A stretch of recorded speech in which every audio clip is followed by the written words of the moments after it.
नमस्ते। चलिए आज एक ऐसी कमाल की जासूसी टेक्निक के बारे में बात करते हैं जिसने कह सकते हैं क्राइम सॉल्विंग का पूरा तरीका ही बदल कर रख दिया। जरा इमेजिन कीजिए, एक क्राइम सीन है। पुलिस पहुंचती है, पर वहां ना कोई गवाह है, ना ही कोई साफ सुराग। अब ऐसी सिचुएशन में इन्वेस्टिगेटर क्या करेगा? कल्प्रिट को पकड़ेंगे कैसे?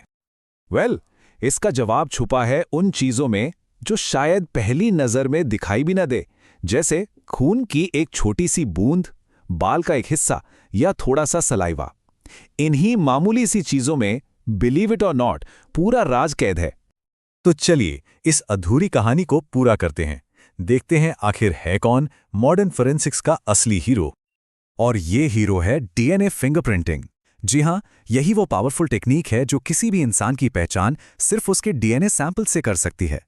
और इस ब्रिलियंट आइडिया का क्रेडिट जाता है सर एलेक जेफरीज को। तो अब सवाल यह है कि आखिर इसके पीछे का साइंस क्या है। चलिए समझते हैं कि यह टेक्निक इतनी पावरफुल क्यों है।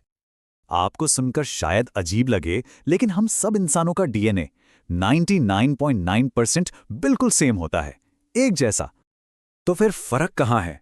सारा खेल इसी बचे हुए 0.1% का है, बस इतना सा हिस्सा। और यही हम सबको एक दूसरे से एकदम अलग, बिल्कुल यूनिक बनाता है। साइंटिफिक लैंग्वेज में इस वेरिएशन को, इस फर्क को कहते हैं डीएनए पॉलीमॉर्फिज्म। और सच कहूं तो यही इस पूरी टेक्नोलॉजी की नींव है, द वेरी बेसिस। और मजे की बात यह है कि ये फर्क हमारे डीएनए के कुछ खास हिस्सों में मिलता है। इन्हें कहते हैं रिपीटेटिव डीएनए। मतलब यहां डीएनए का एक छोटा सा पैटर्न बार बार रिपीट होता रहता है। इस रेपिटेटिव डीएनए के अंदर भी एक स्पेशल टाइप है जिसका नाम है VNTR, यानी variable number of tandem repeats. इसका मतलब सिंपल है, वो जो पैटर्न रिपीट हो रहा था ना, वो कितनी बार रिपीट होगा ये हर इंसान में अलग होता है। बस इसको आप समझ लीजिए कि ये हर इंसान का अपना एक यूनिक जेनेटिक बारकोड है, बिल्कुल आपके फिंगरप्रिंट जैसा, पर जेनेटिक लेवल पर। तो चलिए अब सीधा चलते हैं क्राइम लैब के अंदर। देखते हैं कि क्राइम सीन से मिली खून की बूंद और हमारे दो सस्पेक्ट्स के सैंपल्स के साथ लैब में होता क्या है। तो लैब में डीएनए फिंगरप्रिंटिंग के 6 मेन स्टेप्स होते हैं। स्टेप 1, डीएनए को सेल से बाहर निकालना, जिसे कहते हैं आइसोलेशन। स्टेप 2, डीएनए को मॉलिक्यूलर सिजर्स यानी खास एंजाइम से छोटे छोटे टुकड़ों में काटना। स्टेप 3, अब इन टुकड़ों को साइज के हिसाब से सेपरेट करना, समझ लीजिए एक रेस की तरह जिसमें छोटे टुकड़े आगे निकल जाते हैं। स्टेप 4, इन अलग हुए डीएनए फ्रैगमेंट्स को एक मेम्ब्रेन पर ट्रांसफर करना, आसान भाषा में ब्लॉटिंग। स्टेप 5, अब आती है बारी उन यूनिक VNTRs को ढूंढने की। इसके लिए रेडियो एक्टिव प्रोब्स यूज होते हैं जो सीधा जाकर हमारे बारकोड से चिपक जाते हैं। और फाइनल स्टेप 6, ऑटो रेडियोग्राफी। इससे उन प्रोब्स की वजह से हमें एक एक्सरे फिल्म पर एक यूनिक पैटर्न यानी हमारा डीएनए फिंगरप्रिंट दिखने लगता है। ओके, तो वो मोमेंट आ गया है। लैब का सारा काम हो चुका है और अब वक्त है पर्दा उठने का। और ये देखिए, ये है फाइनल ऑटो रेडियोग्राम। यहां हमें अलग अलग डीएनए बैंड्स के पैटर्न्स दिख रहे हैं। अब बस हमें क्राइम सीन वाले पैटर्न को हमारे सस्पेक्ट्स के पैटर्न से मैच करना है। रिजल्ट बिल्कुल साफ है। आप देखिए, जो पैटर्न क्राइम सीन से मिले सैंपल का है वो सस्पेक्ट ए के पैटर्न से बिल्कुल नहीं मिलता, लेकिन सस्पेक्ट बी का पैटर्न वो क्राइम सीन के पैटर्न से परफेक्टली मैच कर रहा है। एक एक बैंड मिल रहा है। मतलब साफ है, सस्पेक्ट ए इज क्लियर, पर सस्पेक्ट बी ही वो शख्स है जिसका डीएनए क्राइम सीन पर मिला था। और इसके साथ ही केस सॉल्व्ड। देखा आपने डीएनए फिंगरप्रिंटिंग की पावर। एक छोटे से क्लू से पूरा केस सॉल्व हो गया और असली कल्प्रिट पकड़ा गया। तो चलिए अब इस क्राइम स्टोरी से थोड़ा आगे बढ़ते हैं। देखते हैं कि ये अमेजिंग टेक्नोलॉजी क्राइम सॉल्विंग के अलावा और कहां-कहां काम आती है।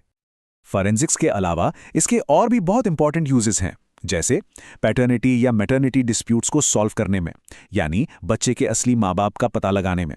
इसके साथ ही अलग अलग पॉपुलेशंस और उनकी जेनेटिक डाइवर्सिटी को स्टडी करने में, और यहाँ तक कि एवोल्यूशन यानी जीवन के विकास को समझने में भी ये टेक्निक बहुत काम आती है। तो डीएनए एक छोटा सा क्लू है ना, पर इसके अंदर छुपे राज कितने बड़े हैं। सोचने वाली बात है कि आने वाले टाइम में हम इसके जरिए और कौन-कौन से बड़े राज खोल पाएंगे। नमस्ते। चलिए आज एक ऐसी कमाल की जासूसी टेक्निक के बारे में बात करते हैं जिसने कह सकते हैं क्राइम सॉल्विंग का पूरा तरीका ही बदल कर रख दिया। जरा इमेजिन कीजिए, एक क्राइम सीन है, पुलिस पहुंचती है, पर वहां ना कोई गवाह है, ना ही कोई साफ सुराग। अब ऐसी सिचुएशन में इन्वेस्टिगेटर क्या करेगा? कल्प्रिट को पकड़ेंगे कैसे? इसका जवाब छुपा है उन चीजों में जो शायद पहली नजर में दिखाई भी न दे, जैसे खून की एक छोटी सी बूंद, बाल का एक हिस्सा या थोड़ा सा सलाइवा। इन्हीं मामूली सी चीजों में, बिलीव इट और नॉट, पूरा राज कैद है। तो चलिए इस अधूरी कहानी को पूरा करते हैं। देखते हैं आखिर है कौन मॉडर्न फोरेंसिक्स का असली हीरो। और ये हीरो है डीएनए फिंगरप्रिंटिंग। जी हां, यही वो पावरफुल टेक्निक है जो किसी भी इंसान की पहचान सिर्फ उसके डीएनए सैंपल से कर सकती है। और इस ब्रिलियंट आइडिया का क्रेडिट जाता है सर एलेक जेफरीज को। तो अब सवाल यह है कि आखिर इसके पीछे का साइंस क्या है। चलिए समझते हैं कि यह टेक्निक इतनी पावरफुल क्यों है। आपको सुनकर शायद अजीब लगे, लेकिन हम सब इंसानों का डीएनए 99.9% बिल्कुल सेम होता है, एक जैसा। तो फिर फर्क कहां है? सारा खेल इसी बचे हुए 0.1% का है, बस इतना सा हिस्सा। और यही हम सबको एक दूसरे से एकदम अलग, बिल्कुल यूनिक बनाता है। साइंटिफिक लैंग्वेज में इस वेरिएशन को, इस फर्क को कहते हैं डीएनए पॉलीमॉर्फिज्म। और सच कहूं तो यही इस पूरी टेक्नोलॉजी की नींव है, द वेरी बेसिस। और मजे की बात यह है कि ये फर्क हमारे डीएनए के कुछ खास हिस्सों में मिलता है। इन्हें कहते हैं रिपीटेटिव डीएनए। मतलब यहां डीएनए का एक छोटा सा पैटर्न बार बार रिपीट होता रहता है। इस रेपिटेटिव डीएनए के अंदर भी एक स्पेशल टाइप है जिसका नाम है VNTR, यानी variable number of tandem repeats. इसका मतलब सिंपल है, वो जो पैटर्न रिपीट हो रहा था ना, वो कितनी बार रिपीट होगा ये हर इंसान में अलग होता है। बस इसको आप समझ लीजिए कि ये हर इंसान का अपना एक यूनिक जेनेटिक बारकोड है, बिल्कुल आपके फिंगरप्रिंट जैसा, पर जेनेटिक लेवल पर। तो चलिए अब सीधा चलते हैं क्राइम लैब के अंदर। देखते हैं कि क्राइम सीन से मिली खून की बूंद और हमारे दो सस्पेक्ट्स के सैंपल्स के साथ लैब में होता क्या है। तो लैब में डीएनए फिंगरप्रिंटिंग के 6 मेन स्टेप्स होते हैं। स्टेप 1, डीएनए को सेल से बाहर निकालना, जिसे कहते हैं आइसोलेशन। स्टेप 2, डीएनए को मॉलिक्यूलर सिजर्स यानी खास एंजाइम से छोटे छोटे टुकड़ों में काटना। स्टेप 3, अब इन टुकड़ों को साइज के हिसाब से सेपरेट करना, समझ लीजिए एक रेस की तरह जिसमें छोटे टुकड़े आगे निकल जाते हैं।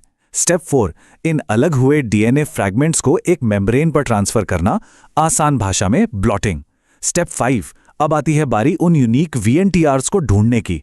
इसके लिए रेडियो एक्टिव प्रोब्स यूज होते हैं जो सीधा जाकर हमारे बारकोड से चिपक जाते हैं। और फाइनल स्टेप 6, ऑटो रेडियोग्राफी। इससे उन प्रोब्स की वजह से हमें एक एक्सरे फिल्म पर एक यूनिक पैटर्न यानी हमारा डीएनए फिंगरप्रिंट दिखने लगता है। ओके, तो वो मोमेंट आ गया है, लैब का सारा काम हो चुका है और अब वक्त है पर्दा उठने का। और ये देखिए, ये है फाइनल ऑटो रेडियोग्राम। यहां हमें अलग अलग डीएनए बैंड्स के पैटर्न्स दिख रहे हैं। अब बस हमें क्राइम सीन वाले पैटर्न को हमारे सस्पेक्ट्स के पैटर्न से मैच करना है। रिजल्ट बिल्कुल साफ है। आप देखिए, जो पैटर्न क्राइम सीन से मिले सैंपल का है वो सस्पेक्ट ए के पैटर्न से बिल्कुल नहीं मिलता, लेकिन सस्पेक्ट बी का पैटर्न वो क्राइम सीन के पैटर्न से परफेक्टली मैच कर रहा है। एक एक बैंड मिल रहा है। मतलब साफ है, सस्पेक्ट ए इज क्लियर, पर सस्पेक्ट बी ही वो शख्स है जिसका डीएनए क्राइम सीन पर मिला था। और इसके साथ ही केस सॉल्व्ड। देखा आपने डीएनए फिंगरप्रिंटिंग की पावर। एक छोटे से क्लू से पूरा केस सॉल्व हो गया और असली कल्प्रिट पकड़ा गया। तो चलिए अब इस क्राइम स्टोरी से थोड़ा आगे बढ़ते हैं। देखते हैं कि ये अमेजिंग टेक्नोलॉजी क्राइम सॉल्विंग के अलावा और कहां-कहां काम आती है। फोरेंसिक्स के अलावा इसके और भी बहुत इंपॉर्टेंट यूजेस हैं, जैसे पैटर्निटी या मैटरनिटी डिस्प्यूट्स को सॉल्व करने में, यानी बच्चे के असली माँ बाप का पता लगाने में। इसके साथ ही अलग अलग पॉपुलेशंस और उनकी जेनेटिक डाइवर्सिटी को स्टडी करने में, और यहाँ तक कि एवोल्यूशन यानी जीवन के विकास को समझने में भी ये टेक्निक बहुत काम आती है। तो डीएनए एक छोटा सा क्लू है ना, पर इसके अंदर छुपे राज कितने बड़े हैं। सोचने वाली बात है कि आने वाले टाइम में हम इसके जरिए और कौन-कौन से बड़े राज खोल